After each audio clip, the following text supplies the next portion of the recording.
Trading গোচৰত অভিযুক্ত সুমি বৰা আৰু তাৰ্কিক বৰাৰে সম্পৰ্ক ৰক্ষা কৰা বোকাখাটৰ দুই যুৱকক আটক বোকাখাট আৰক্ষীৰ। বোকাখাটৰ মিলনপুৰৰ চন্দন নাথ আৰু লতাবাৰীৰ শুভনজ্যোতি কুৰ্মীক নিশা আটক কৰে বোকাখাট আৰক্ষীয়ে। যোৱা সপ্তাহত শুভনজ্যোতিৰ ঘৰত আশ্ৰয় লৈছিল সুমি তাৰ্কিকে। এই কাৰ্যত চন্দন নাথেও সহযোগ কৰাৰ তথ্য লাভ কৰিছে আৰক্ষীয়ে। 2016 চনৰ পৰা তাৰ্কিকৰ সৈতে সহযোগী হিচাপে কাম কৰি আহিছে শুভনজ্যোতি কুৰ্মীয়ে। আজি CIDয়ে গুৱাহাটীলৈ তলব কৰিছিল শুভনজ্যোতিক।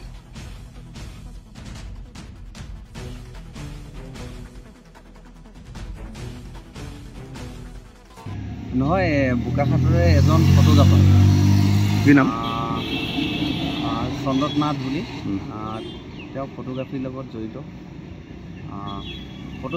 জড়িত তেনেকৈ চাগে তেওঁ কাৰণ তাৰ্কিক বৰাও ফটোগ্ৰাফীৰ লগত জড়িত গতিকে তেওঁক সোধপোছ কৰিবলৈ উঠাই নিছে বুলি গম পাইছোঁ। চন্দন নাথক আৰু এটা গম পাইছোঁ যে এই চন্দন নাথে অহা সোমবাৰে নে এইটো সোমবাৰে তেওঁ সুমি বৰাক দেখিছিলে বোকাখাটত দেখিছিলে বুলি মই শুনিবলৈ পাইছোঁ।